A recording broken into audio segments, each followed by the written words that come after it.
अस्सलाम वालेकुम। प्रोग्राम मुकाबला जोश का के साथ मैं हूं आपका होस्ट इमरान सिद्दीक। और इंग्लैंड ने ज़बरदस्त कामयाबी हासिल की है भारत के ख़िलाफ़ सेमीफ़ाइनल में, और अब पाकिस्तान और इंग्लैंड के दरमियान T20 वर्ल्ड कप का फ़ाइनल मेलबर्न में खेला जाएगा। लेकिन मेलबर्न में बारिश की काफ़ी ज़्यादा पेशगोई है इतवार को, तो रिज़र्व डे भी इसका रखा गया है पीर को, लेकिन उस रोज़ भी बारिश की पेशगोई की गई है। तो दोनों इनिंग्स के 10-10 ओवर्स होना लाजिम है मैच को नतीजा खेज़ बनाने के लिए। 5-5 ओवर्स वैसे तो आम मैचेस में होते हैं, लेकिन नॉकआउट मैचेस में 10-10 ओवर्स का रूल रखा गया है। कल एक जॉस बटलर और एलेक्स हेल्स ने ज़बरदस्त बैटिंग की और पाकिस्तान ने जो 10 विकेटों से कामयाबी हासिल की थी दुबई में, उसकी याद ताज़ा की। ज़बरदस्त कामयाबी इंग्लैंड की और 10 विकेटों से कामयाबी हासिल की, और भारत वाहिद टीम है जो नॉकआउट मैच में 10 विकेटों से हारने वाली टीम बनी है। मुनीर साहब हमारे साथ मौजूद हैं। मुनीर साहब, वेलकम टू द शो। बहुत शुक्रिया। और बहुत इवन मुकाबला था। अगर दोनों का हम देखें, भारतीय टीम भी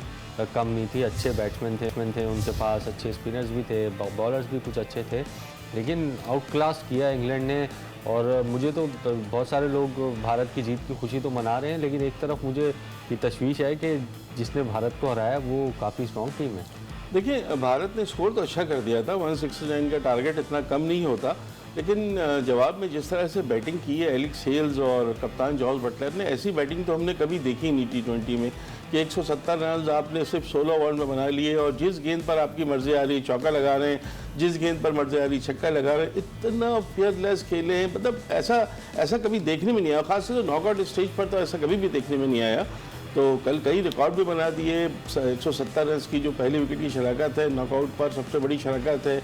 इंग्लैंड ने तो कल कमाल किया है। मतलब इतना वन साइडेड मैच कोई तसव्वुर नहीं कर रहा था, और भारत की बॉलिंग बहुत बुरी तरह एक्सपोज हुई है। बात मानने की है कि भुवनेश्वर कुमार के पहले 2 ओवर में 25 रन बन गए, फिर जो बॉलर आया उसकी जम के पिटाई हुई, तो कहीं से उनके पास कोई ऐसी चीज़ नज़र नहीं आ रही थी जिसको वो डिफेंड कर सकते थे। तो ये मानना पड़ेगा कि कल इन दोनों ने मिलकर टोटली बड़े हम लोग तो बड़े खुश हो रहे हैं। मतलब ये चलता है, ये एक वर्ल्ड कप क्रिकेट का हो रहा था, एक फैंस के दरमियान होता है। पाकिस्तान और इंडिया के सोशल मीडिया पर मेम्स की भरमार है, कभी वहाँ से अटैक होते हैं, कभी यहाँ से। कल हमारा मौका था, लेकिन खुश तो हैं पाकिस्तानी, लेकिन एक तरफ डर भी तो है कि ये बहुत अच्छी टीम और राइट टाइम पे क्लिक की। अभी तक इंग्लैंड ने, हम बात कर रहे थे पहले भी कि अभी तक ऐसी क्रिकेट नहीं खेली थी जिसके लिए वो जाने जाते हैं। कल वो झलक उनके अंदर नज़र आई है, और फाइनल में पाकिस्तान के लिए तशवीश तो है इसकी। देखिए, तशवीश तो है, जाहिर है जिस तरह से उनके ओपनर्स खेले उसके बाद तशवीश बिल्कुल सही है। लेकिन एक बात हमें भी याद रखनी चाहिए कि हम वो वाहिद टीम है जिसने भारत को भी 10 विकेटों से हराया और इंग्लैंड को भी 10 विकेटों से हराया।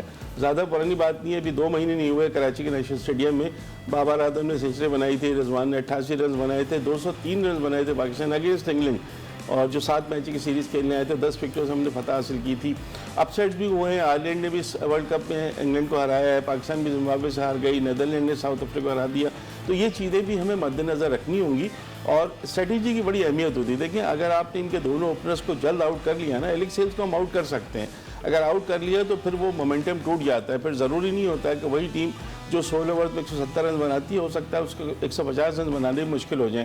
क्योंकि मैंने कल भी यही कहा था प्रोग्राम में कि इनकी कुछ और खिलाड़ी इतनी अच्छी फॉर्म में नज़र नहीं आ रहे, इनकी इंजरी इशूज़ हैं। मार्क वुड नहीं खेल रहे हैं, डेविड मलान इंजर्ड हैं, वो नहीं खेल रहे, लियाम लिविंगस्टन की बैटिंग अभी तक हमने नहीं देखी, मोइन अली का वो फॉर्म हमें नज़र नहीं आ रहा है, हैरी ब्रूक इतनी अच्छी फॉर्म में नज़र नहीं आ रहे।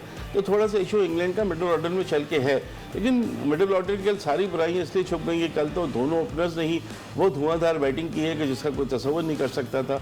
बहुत मुबारकबाद देनी होगी इंग्लैंड को, बिल्कुल टोटली आउट क्लास जिसे कहते हैं इंडिया को किया है उन्होंने, और इंडिया को बहुत सर जोड़कर बैठना होगा कि IPL कराते हैं, सबसे ज़्यादा पैसा खर्च करते हैं, अरबों रुपए इनके खर्च होते हैं, अरबों रुपए तो खाली ये IPL पे खर्च कर देते हैं। लेकिन जब से IPL का 2014 से भारत की टीम कोई बड़ा टूर्नामेंट नहीं जीती है। और कल मैं सुन रहा था कि भारतीय मीडिया पर बड़ी अच्छी बात उन्होंने कही, क्या IPL तो आप खेलते हैं, लेकिन IPL में भी जो आपको टीमें जितवाते हैं उसमें तो 3 से 4 तो फॉरेन प्लेयर्स होते हैं, तो वही स्कोर करते हैं, वो यहाँ से एक्सपीरियंस लेके जा रहे हैं। आप खुद क्या कर रहे हैं? राहुल द्रविड़ ने कल जो बात की, आपकी बात से ही रिलेटेड है वो, उन्होंने कहा कि जो पाकिस्तानी या जो इंग्लिश प्लेयर्स हैं उनको दुनिया भर में लीग खेलने की इजाज़त है, लेकिन भारतीय खिलाड़ियों को लीग खेलने की इजाज़त नहीं है। इससे बड़ा फ़र्क पड़ता है। इस टॉपिक पे बात करते हैं। राहुल द्रविड़ ने जो कल कहा कि भारतीय खिलाड़ियों को दुनिया भर में लीग खेलने की इजाज़त नहीं है, जिसकी वजह से वो तजर्बा हासिल नहीं कर सकते। फेयर पॉइंट है मुनीर साहब, अगर आप इजाज़त देंगे बिग बैश खेलने की या T20 ब्लास्ट खेलने की, कैरेबियन लीग खेलने की, PSL में तो शायद ये मुमकिन ना हो क्योंकि IPL में भी पाकिस्तानी नहीं होते, तो तजर्बा तो मिलेगा भारतीय खिलाड़ियों को। जो अभी IPL खेलने से आप कितने भी वहाँ मैचेस करा लें, आप 72 से 94 मैचेस कर लें, उसको हो तो सारे इंडिया में ही रहे हैं वो मैचेस, तो इजाज़त देनी चाहिए भारतीय को। देखिए सबसे बड़ी बात ये कि जब आप बड़े हो जाते हैं ना, जब आप अपने शेल में चले जाते हैं, आप समझते हैं कि यही पूरी दुनिया है, तो फिर उसका ये नतीजा निकलता है। अब मान लिया IPL में बहुत पैसा है, मान लिया आप दुनिया के तमाम बड़े खिलाड़ियों को, साबिक खिलाड़ियों को as a coach, as a mentor और प्लेयर्स को एज ए प्लेयर आप लेते हैं, वो मजबूरी है उनकी भी पैसों की, आप उससे खरीदते हैं, लेकिन उसका फिर जो नेगेटिव रिजल्ट आ रहा है वो हमें 2014 से कंटिन्यू नज़र आ रहा है, जिसकी वजह से विराट कोहली की कप्तानी गई। विराट कोहली की कप्तानी जाने की मेन वजह ये थी कि जी वो कोई ICC टूर्नामेंट नहीं जितवा रहे थे, फिर उनकी फॉर्म भी ख़राब हो गई। लेकिन जिस खिलाड़ी को उन्होंने कप्तान बनाया है, आप वो देख लें वो खुद कितने तनकीद के शिकार हैं। लास्ट ईयर IPL में मुंबई इंडियंस के कप्तान है रोहित शर्मा, क्या हाल रहा, सबसे नीचे आए। उसके बाद एशिया कप, जिस जगह कहीं पे भी रोहित शर्मा हमें, और यहाँ तो बहुत ही प्रेशर में नज़र आए, खोलने की कोशिश करते हैं लेकिन आउट हो जाते हैं। तो अब उनको भी यहाँ पर ये भी इशू आ रहा है। तो भाई मैंने आपसे ब्रेक से पहले भी कहा था कि IPL में तो जब आप खेलते हैं तो आपको जो 3-4 फॉरेन प्लेयर हैं वो आपको टीम को लिफ्ट करा देते हैं, ज़्यादातर वही प्लेयर सामने आते हैं, टॉप स्कोरर या मोस्ट विकेट टेकर, तो उसमें तो फिर इंडिया कहीं नहीं है ना। तो अभी बड़ा सीरियसली सोचना होगा इंडिया को भी, क्योंकि उनका तो ये है कि जी हमने जो कह दिया वही होगा।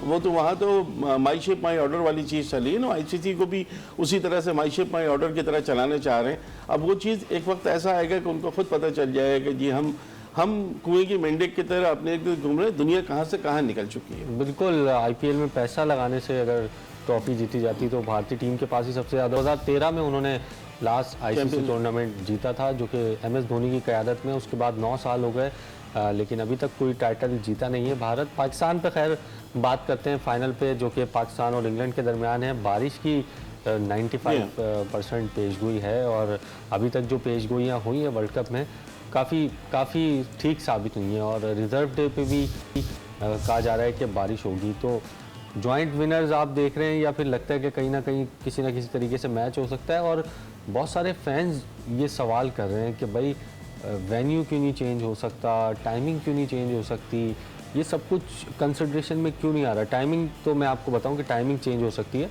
मंडे को अगर ये मैच होगा तो सुबह 9 बजे शुरू कराया जा सकता है बारिश की पेश नज़र, लेकिन संडे को उसी टाइम पे शुरू होगा।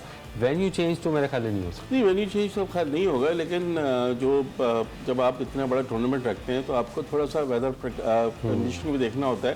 देखिए पाकिस्तान और इंडिया का जो पहला मैच था ना मेलबर्न में, उसमें भी यही था। 3-4 दिन पहले तक ये था कि बारिश होगी, लेकिन फिर मौसम अचानक से चेंज हो गया था।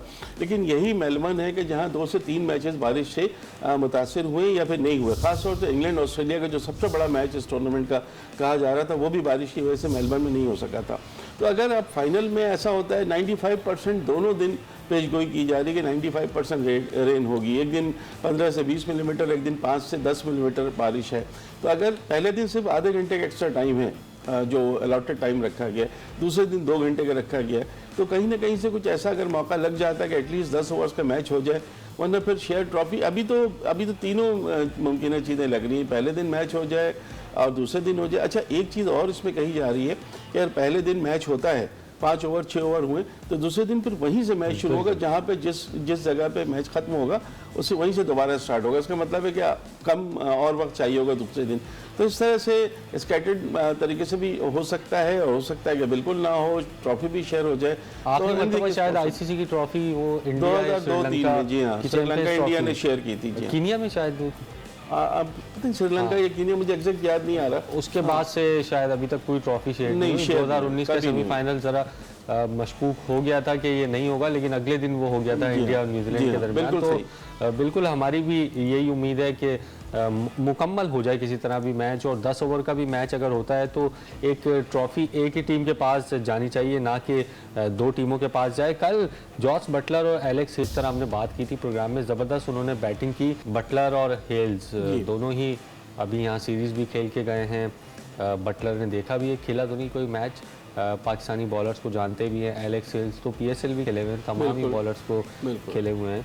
तो थोड़ा सा इनको भी आइडिया होगा। पाकिस्तान को प्रॉपर एक इन दोनों के खिलाफ प्लान के साथ जाना चाहिए, क्योंकि इस पूरे वर्ल्ड कप में अगर हम देखें तो इन दो की ही ज़्यादा कंट्रीब्यूशन है इंग्लैंड की विन के अंदर। बाकी नीचे से वो टीम इतनी कोई, हमें वैसे बड़े नाम ज़रूर हैं लेकिन कोई परफॉर्मेंस हमें नज़र नहीं आई। तो प्रॉपर प्लान के साथ एक जाना होगा कि इनको पावर प्ले में इनसे जान छुड़ाई जाए। बिल्कुल। देखिए, जॉस बटलर नहीं खेले थे अगेंस्ट पाकिस्तान, लेकिन वो सब चीज़ें देख रहे थे। जो एक चीज़ पाकिस्तान के लिए पॉजिटिव है वो कि शाहीन शाह अफरीदी नहीं थे उस सीरीज़ में। अब शाहीन शाह अफरीदी हैं और बहुत अच्छी फॉर्म में आ गए हैं। मैच रिदम उनको वापस आ गया है। पिछले 3 मैचेस में आई थिंक वो 12 विकेटें ले चुके हैं, तो वो एक बहुत बड़ा ट्रिप का पत्ता है पाकिस्तान के लिए। जो जिस तरह पहले ओवर और दूसरे ओवर में विकेटें निकालते हैं, अगर इस तरह उन्हें एक भी ओपनर को दोनों में से आउट कर लिए तो पाकिस्तान के लिए बहुत अच्छा चांस हो जाएगा। मैं फिर आपसे कह रहा हूँ कि अगर दोनों ओपनर्स इनके जल्द आउट हो जाते हैं तो फिर मिडिल ऑर्डर इनका प्रेशर में आएगा। इतनी अच्छी परफॉर्मेंस उनकी नहीं है, लेकिन सबसे ज़्यादा ज़रूरी है आपको कि आप देखिए, एक चीज़ हमें ये ध्यान में रखनी चाहिए कि हमारी बॉलिंग और इंडिया की बॉलिंग में बहुत फ़र्क था। हाँ पर बहुत अच्छे बॉलर हैं हमारे। नसीम शाह बहुत अच्छी बॉलिंग कर रहे हैं, हारिस रऊफ बहुत ज़बरदस्त बॉलिंग कर रहे हैं। नसीम शाह को आप देख चुके हैं, वसीम जूनियर को यूटिलाइज़ कर सकते हैं, शादाब बड़े अच्छे स्पिनर हैं। तो हमारे पास बॉलिंग ऐसी नहीं है जो उनकी थी, लेकिन वही उस दिन फिर क्या होता है, कौन से खिलाड़ी चलते हैं। पाकिस्तानी टीम है बहुत ख़तरनाक, कहाँ से निकल के किस तरह से मैच जीत जाएगी वो सिर्फ पाकिस्तानी टीम ही कर सकती है, दूसरी टीमों के बस का नहीं है ये। अच्छा, दूसरा बारिश के क्योंकि चांसेस हैं तो वेट आउट फील्ड होगी, पिच में भी थोड़ा सा मुश्किल हो सकती है बैट्समैनों को। टॉस का भी बड़ा अहम किरदार होगा अगर मैच होता है टॉस का। तो मुझे लगता है कि दोनों टीमें जो भी टॉस जीतेगा वो मेरा ख्याल है फिर बॉलिंग पर ही जाएगा, ताकि जो भी ख़तरात हैं या जो भी पिच के अंदर है वो पहली इनिंग्स में निमट जाए। बिल्कुल सही कह रहे हैं, क्योंकि अगर ओवरकास्ट कंडीशन होगी तो बॉलर्स आपके बहुत ज़्यादा वहाँ फ़ायदा दे सकते हैं। इतने खुल के रन नहीं बनेंगे, बॉल स्विंग भी होगा, सीम भी होगा, तो वो चीज़ें तो बहरहाल अपनी जगह काउंट करती हैं। लेकिन अभी तो सबसे पहले तो ये देखना है कि मैच शुरू होता है कि नहीं होता है, तो क्या 2 दिन में जाके पूरा होता है या बिल्कुल नहीं होता। तो ये सारी चीज़ें आपको वक्त में ही पता चलेंगी। फिलहाल टिल डेट जो है आज की सुबह तक की फोरकास्ट तो वही थी कि दोनों दिन 95% जो है वो पेशीगोई है कि बारिश होगी। अब देखते हैं कि कुछ इसमें थोड़ी सी तब्दीली किसी वक्त आती है तो फिर वो, क्योंकि वही चंद घंटे आपको मिलने हैं मॉर्निंग में से लेकर इवनिंग तक, उसी में आपको खेलना है। और पहले दिन तो इन्होंने एक्स्ट्रा टाइम भी, मैंने आपको बताया कि सिर्फ आधे घंटे रखा है, दूसरे दिन 2 घंटे रखा है। तो और मिनिमम 5 ओवर वाली कंडीशन में नहीं, नॉकआउट स्टेज पर आपको पता है 10 ओवर्स असाइड होता है। तो कई चीज़ें जो देखनी होंगी, फिर उस वक्त कौन सी टीम बैटिंग करती है, कितने रन बनाती है, जाके आप जवाब में रन बना पाते हैं या नहीं। तो ये भी चीज़ थोड़ी शॉर्टर, अगर कम ओवर का मैच होता है ना, तो बटलर और हेज की वजह से इंग्लैंड को थोड़ा सा एज मिल सकता है। बिल्कुल, तब्दीली की बात की, मौसम में क्या होगी तब्दीली, क्योंकि पाकिस्तान और इंडिया का जो मैच था उसमें भी इतनी ही बारिश की पेशगोई थी, लेकिन 2-4 रोज़ में मौसम ठीक हो गया था और मैच जो है मुकम्मल हुआ था। मौसम की तब्दीली, पाकिस्तान की तब्दीली होगी क्या नहीं टीम में, लगता नहीं है ऐसी होगी, क्योंकि विनिंग कॉम्बिनेशन है, 2-3 मैचेस में जीतते हुए आ रहे हैं। तो मुझे नहीं लगता पाकिस्तान टीम में कोई तब्दीली होगी। फिर भी पाकिस्तान टीम की स्ट्रेटजी जो इंग्लैंड के ख़िलाफ़ होगी उस पर हम बात कर रहे हैं। मुनीर साहब हमारे साथ मौजूद हैं। मुनीर साहब, जैसे ब्रेक से पहले हम कह रहे थे तब्दीली की तो मुझे नहीं लगता कोई ज़रूरत है अभी टीम में, और पाकिस्तान टीम उसी प्लेइंग 11 के साथ जाएगी। बिल्कुल उसी प्लेइंग 11 के साथ जाएगी, क्योंकि 2 तब्दीलियाँ जो ऑलरेडी पाकिस्तान को दरकार थी, एक मोहम्मद हारिस की और एक वसीम जूनियर की, वो 2 तब्दीलियाँ हो गई हैं और 2 तब्दीलियाँ पाकिस्तान के लिए बड़ी खुशाइंद रही है। तो आई थिंक अब कोई तब्दीली की कहीं ज़रूरत नहीं पड़ती। अब तेज़ खेलना होगा तो हारिस आपके पास मौजूद है, वसीम जूनियर को भी आप एज एन ऑलराउंडर ही ट्रीट कर रहे हैं, हालांकि बॉलिंग अच्छी कर रहे हैं वो, तो कोई ज़रूरत ऐसी लग नहीं रही। खुशदिल, आसिफ, हैदर, तीनों मतलब वैसे तो उनको बहुत ज़्यादा चांसेस मिले, लेकिन वर्ल्ड कप में इतने चांस नहीं मिले। क्या फ्यूचर देख रहे हैं? मुझे नहीं लगता कि अब सर्वाइव कर सकेंगे टीम। तो मेरा ख्याल है अब इन तीनों को फिलहाल तो कहीं पे कंसीडर नहीं किया जाएगा, अनलेस अनटिल के PSL में खेलें तीनों अपनी अपनी टीमों से और एक्स्ट्राऑर्डिनरी परफॉर्म करें, थोड़ा सा फॉर्म बहाल करें। लेकिन मेरे ख्याल बहुत मौके मिल गए हैं इनको। हैदर अली को भी बहुत मौका मिला। हैदर अली इस तरह आए थे, पहले 3 मैचेस में 2 50s थी उनकी, और लग रहा था कि पाकिस्तान को एक बड़ा टैलेंटेड मिल गया है। फिर शाह और ज़ल्मी से खेले, PSL में भी खेले, लेकिन वो चीज़ कैरिज़मा दिखा नहीं सके जो दूसरे दिखा दिए, जैसे हारिस दिखा रहे। तो मेरे ख्याल अब इन तीनों को थोड़े अरसे के लिए तो टीम से बाहर करना पड़ेगा, और उनको फिर अब अपना पोटेंशियल शो करने के लिए कंसिस्टेंट परफॉर्मेंस देनी होगी, तब जाके कहीं इनकी वापसी हो सकती है। Otherwise looks difficult. अब दूसरे प्लेयर्स भी आ रहे हैं जो इनकी जगह ले सकते हैं। बिल्कुल, हैदर और खुशदिल शाह अली का फ्यूचर क्या होगा? पाकिस्तान सुपर लीग तो ज़रूर वो खेलेंगे, लेकिन क्या अब वो कभी पाकिस्तान टीम में वापसी कर सकते हैं? क्योंकि आसिफ की अगर बात करें 50 से ज़ायद वो मैचेस खेल चुके हैं, खुशदिल को बड़े मौके मिले, हैदर को बड़े मौके मिले, तो तीनों को एक इनफ चांसेस जो हैं वो ज़रूर मिले। कल जो मैच हुआ भारत और इंग्लैंड के दरमियान, उस पर सोशल मीडिया पर भी पाकिस्तानियों ने काफ़ी इंजॉय किया, मीम्स बनी और भारतीयों को जलाने की भरपूर कोशिश की गई। तो